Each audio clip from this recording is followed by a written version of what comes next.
오늘 묵상하여 함께 나눌 말씀은 호세아 6장 1절에서 7장 2절입니다. 호세아 6장은 호세아서의 주요 주제를 드러내고 있는 장입니다. 진실도, 인애도, 하나님을 아는 지식도 없는 것이 백성들의 모습이었습니다. 이것을 호세아서에서는 음란이라고 표현합니다. 하나님은 그런 저들을 찢으셨고 그 결과 이방 민족의 침략을 받아 나라를 잃고 포로로 잡혀가게 됩니다. 이런 고난을 당하고 있는 이들을 향해 호세아는 이렇게 외치고 있습니다. 오라, 우리가 여호와께로 돌아가자. 하나님께로 돌아간다는 것은 어떤 의미일까요? 이하다. 바로 하나님을 아는 것입니다. 내 상처를 싸매시고 낫게 하시는 분이 하나님이심을 알고 그분께로 돌아가자고 호세아는 백성들을 초청하고 있습니다. 그런 하나님의 모습을 새벽빛 그리고 늦은 비라고 호세아 6장 3절은 묘사하고 있습니다.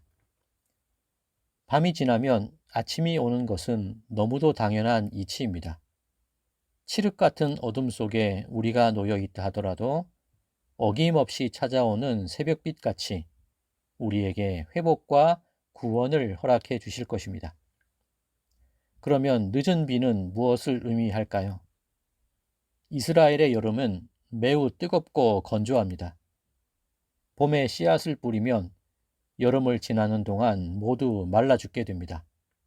그러니 봄이 아니라 가을에 씨를 뿌리고 겨우 내내 곡식을 길러 그 다음 해 여름이 되기 전에 수확을 하게 됩니다. 타 들어가듯 말라있는 땅에 가을비가 촉촉히 내리면 그때 파종을 시작하는데 이때 내리는 비가 이른 비입니다. 겨울을 지내고 이제 추수할 때가 되었는데 너무 일찍 수확하면 열매가 채 익지 않은 상태로 거두게 됩니다. 그렇다고 수확 시기를 늦추면 다가올 여름볕에 기껏 길러온 곡식이 다 타버리게 됩니다. 그러니 가장 알맞는 수확 시기를 찾아야 하는데 그때 곡식을 여물게 하는 봄비가 내리게 됩니다. 수확하기 전에 내리는 이 봄비를 늦은 비라고 합니다. 죄악에 찌들려 하나님을 알지 못하는 우리에게 세상 풍파에 시달려 내 인생과 영혼이 메말라 버린 우리에게 늦은 비처럼 임하는 것이 구원입니다. 어김없는 새벽빛같이 땅을 적시는 늦은 비같이 우리에게 찾아오신 분이 바로 예수 그리스도이십니다. 주님께서 사흘 만에 살아나셔서 부활의 첫 열매가 되셨기에 죄 가운데 죽은 우리도 그분과 함께 일으킴을 받게 될 것이며 주님과 함께 동행하게 될 것이라는 말씀이 호세아 6장 2절입니다. 이처럼 호세아서에는 예수님께서 베푸시는 구원의 은혜에 대해 증거되어 있습니다. 예수님께서도 호세아서를 인용하여 당신의 사역이 어떤 것인지에 대해 말씀하신 적이 있으십니다. 예수님께서 인용하신 말씀이 바로 호세아 6장 6절입니다. 나는 인애를 원하고 제사를 원하지 아니하며 번제보다 하나님을 아는 것을 원하노라. 그렇다면 예수님은 이 말씀을 언제 어디에서 사용하셨을까요? 마태복음 9장에서 예수님은 마태의 집에서 많은 세리와 죄인들과 함께 음식을 잡수셨습니다. 이때 어찌 세리와 죄인과 함께 있느냐며 따져 묻는 바리새인에게 예수님께서 대답하시기를 건강한 자에게는 의사가 쓸데없고 병든 자에게라야 쓸데가 있다고 하셨습니다. 그때 호세아를 인용해서 말씀하십니다. 마태복음 9장 13절입니다. 너희는 가서 내가 긍휼을 원하고 제사를 원하지 아니하노라 하신 뜻이 무엇인지 배우라. 나는 의인을 부르러 온 것이 아니요 죄인을 부르러 왔노라 하시니라. 내가 긍휼을 원하고 제사를 원하지 아니하노라. 마태복음 9장에서는 인애라는 단어를 긍휼로 표현하고 있습니다. 이 말씀을 하시는 앞뒤의 이야기를 보면 중풍병자를 고치시고 회당장의 죽은 딸을 살리시고 12해 혈루증 앓은 여인을 고치시고 보지 못하는 이들과 귀신 들려 말 못하는 이를 고치십니다. 그때 예수님은 그들을 향해 죄사함을 받았다, 구원을 받았다고 선포하셨습니다. 인애라는 것이, 긍휼이라는 것이 바로 그런 것입니다. 이 사람이 어떻게 아프게 되었고 그것이 누구의 죄 때문이고를 따지고 묻기 전에 먼저 그를 치료하고 살리고 죄를 씻기고 구원을 선포해야 한다는 것입니다.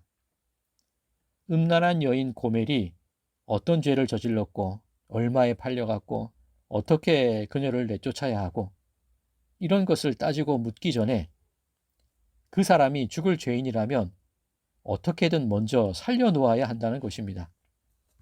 그것이 예수님께서 말씀하시는 인애, 긍휼입니다. 마태복음 12장에서 예수님은 다시 호세아를 인용하십니다. 안식일에 밀밭 사이로 지나갈 때 배가 고팠던 제자들이 밀 이삭을 잘라 먹었습니다. 이것을 본 바리새인들이 왜 안식일에 하지 못할 일을 하냐고 따지고 묻습니다. 이때 예수님께서 호세아 말씀을 인용하십니다. 마태복음 12장 7절입니다. 나는 자비를 원하고 제사를 원하지 아니하노라 하신 뜻을 너희가 알았더라면 무죄한 자를 정죄하지 아니하였으리라. 여기에서는 인애라는 단어를 자비라고 표현하십니다. 배가 고픈 이들이 있다면 먼저 그들을 먹이라는 겁니다. 그것이 하나님의 안식입니다. 고멜이 어떤 죄를 저질렀고 어떤 율법을 어겼는지 따지고 묻기 전에 먼저 빚을 갚아주고 먼저 되사오고 그와 한 상에서 먹고 마시고 그렇게 사랑하라는 것입니다. 그것이 예수님께서 말씀하시는 인애, 자비입니다. 사랑하는 성도 여러분, 호세아는 오늘 우리에게 이렇게 외치고 있습니다. 오라, 우리가 여호와께로 돌아가자. 우리가 여호와를 알자. 힘써 여호와를 알자. 자, 그런데 음란한 여인이 자기 스스로 신랑에게로 돌아왔나요? 아닙니다. 신랑이 먼저 손 내밀고 신랑이 먼저 빚을 갚아주고 신랑이 먼저 고멜을 데리고 왔습니다. 내가 죄를 깨달아서 내가 죄를 회개해서 하나님이 우리를 살려주시는 것이 아니라 하나님께서 먼저 나를 살려주셨기에 그 되살아난 목숨을 가지고 하나님의 사랑을 뒤늦게 깨닫게 되는 것입니다. 예수님께서 먼저 십자가에 달려 죽으셨기에 내가 살아났고 그제서야 내가 내 죄가 크다는 것을 알게 되는 것입니다.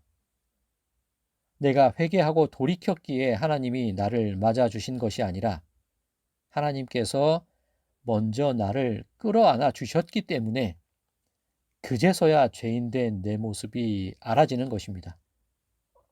그렇다면 어차피 용서해 주시고 살려 주실 테니 지금은 내 마음껏 죄짓고 살아도 된다는 말씀일까요? 결코 그렇지 않습니다. 어김없는 새벽빛같이 땅을 적시는 늦은 비같이 내게 구원을 내려주시기 위해 예수님께서 죽으셨다는 것을 알게 된다면 어찌 또다시 죄악의 자리로 되돌아갈 수 있겠습니까? 내가 음란함으로 다른 사랑을 찾아다녔는데 예수님은 한결같이 나를 지켜보고 계셨고 나를 향해 사랑한다, 사랑한다 말씀하고 계시다면 어찌 내가 다시 음란의 자리로 되돌아갈 수 있겠습니까? 행여 또다시 돌아간다 하더라도 예수님은 어떻게든 나를 이끌어 신부의 자리로 되돌려 놓으실 것입니다. 그러니 그것을 은혜라고 말하고 긍휼과 자비라고 말하는 것입니다.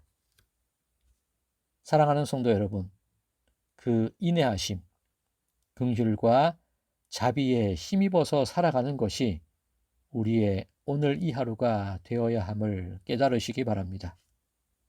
바라기는 눈뜨고 살아 숨쉬는 이 시간이 하나님의 인애, 예수님의 긍휼과 자비로 주어지게 된 것임을 믿으심으로 감사함으로 겸손함으로 인애를 닮아감으로 오늘 하루를 살아가는 모든 분들이 되시기를 주님의 이름으로 간절히 축원드립니다. 인애가 풍성하신 하나님 아버지, 그저 감사하다는 고백밖에 드릴 것이 없습니다. 생명을 빚진 자의 마음으로 이 하루를 살아가게 하여 주시옵소서. 예수 그리스도의 이름으로 간절히 기도드리옵나이다. 아멘.